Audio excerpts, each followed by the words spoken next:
Now listen, today there is a word for each one of you. The word says, whatever the circumstance that stands against in your life, you are going to overcome and you are going to move into the next dimension in your spirit.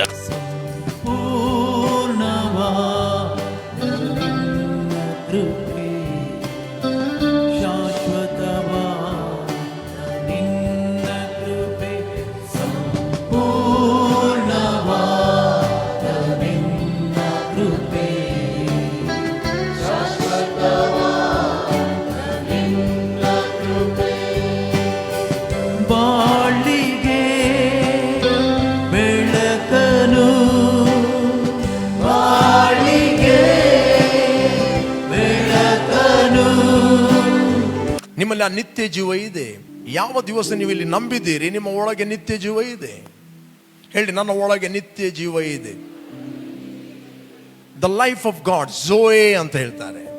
The human life ಗ್ರೀಕಿನಲ್ಲಿ ಸುಕೆ ಅಂತ ಕರೀತಾರೆ. ಸುಕೆ. Okay, ನಮ್ಮ ಹತ್ರ ಸುಕೆ ಇರುವಂತದಲ್ಲ, ನಮ್ಮ ಹತ್ರ ಝೋಯೆ. ಕಮಾನ್ ಹೇಳಿ, ಝೋಯೆ. ಸುಕೆ disconnect ಆಗಿದೆ, ಝೋಯೆ ನಿಮ್ಮ ಒಳಗೆ ವರ್ಗಾವಣೆ ಆಗಿದೆ. ದ ಹ್ಯೂಮನ್ ಲೈಫ್ ಡಿಸ್ಕನೆಕ್ಟ್ ಆಗಿದೆ, ಝೋಯೆ ನಿಮ್ಮ ಒಳಗೆ ವರ್ಗಾವಣೆ ಆಗಿದೆ.